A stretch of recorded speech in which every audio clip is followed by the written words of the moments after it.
Clark Gregg, welcome back. Thank you. To Seattle and SIFF. Thank you. And I say back, of course. Well, we had the benefit of your company for opening night last year with Much Ado About Nothing. That's true. That was my first time in Seattle, and I loved it so much. I begged to come back with my new film, Trust Me. 170.50 on the bump. You want to close it? Hold that thought. Okay, fine. 110. We're very excited. Hey. So yeah, you brought your own picture with you this time. Tell us about it. You're a former child actor, child star. You now agent. It's really loud. Oh, the latte's arrived. Yes, it is. Thank you. Oh, thank you so much. Yeah, of course. Wow.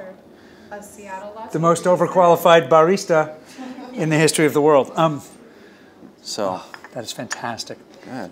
Excellent. One of the main reasons I came back is because the coffee's just so damn good. I had the idea for Trust Me kind of quite suddenly. I'd been around some child actors who were working with me, playing kids of people and stuff I was in, and there was a couple of different representatives for those actors who were kind of operating in some desperation on the periphery of Hollywood, looking for the kind of 10-year-old who would take them to the big time and dealing with the kind of crazy momagers, mom managers, and there was something about that kind of desperation to make it that just struck a nerve to me. Is this the second This picture? is my second film. Choke was my first film. Okay. Choke is a novel by Chuck Palahniuk, who lives in Portland, not far from here, and who wrote Fight Club. I was a big fan of both. I was sent Choke to adapt because I had been working as a screenwriter, and I'd written this movie, What Lies Beneath, and had a moment where people were sending me stuff, and they sent me this, and I said, I will write this for free if I can direct it. And just 5 short years later, there we were shooting it in New Jersey, and it's a kind of an interesting dark comedy, to me, for my money, with a lot of heart and soul, about a sex-addicted colonial theme park worker. What was that again? Sex-addicted colonial theme park worker. It's just another one of those films. Yeah. And at the same time, for me, really a moving, funny study about intimacy.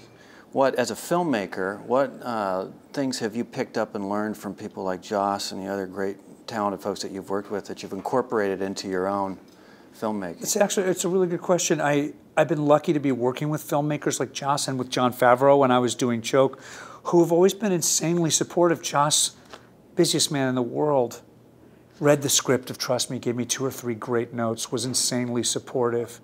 A benefit in that I've had a lot of experience acting at this point, and so I kind of know what it feels like to try to do that. And I also know that there's no 2 actors who kind of work exactly the same way or need exactly the same thing. And I like to think that it helps me figure out how to show up and support the other actors, and at the same time give them room to find the role or the story or the moments themselves. How'd you get this number? He asked who my agent was. I told him it was you. You did the absolutely right thing. And one of the things I swore I would never do again is make a film in 25 days for that little money, and I would never act in it again. And of course, Trust Me turned out to be 20 days, and I was in every scene. Just because there was this role I had written that my partner, Mary Vernew, this brilliant producer and casting director, you know, she said, this role you'd be on the list for anyway, and you've got a vision for this. You've got to play this guy. And I couldn't bring myself to relinquish it.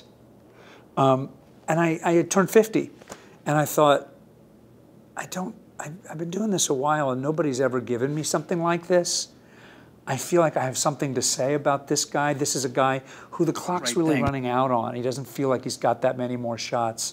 And you know, he's been spent his whole life, he says, haunting this place. He means Hollywood, like a ghost trying to get back to this moment where he felt like somebody. It's this idea that there is this form of making it that's transformative.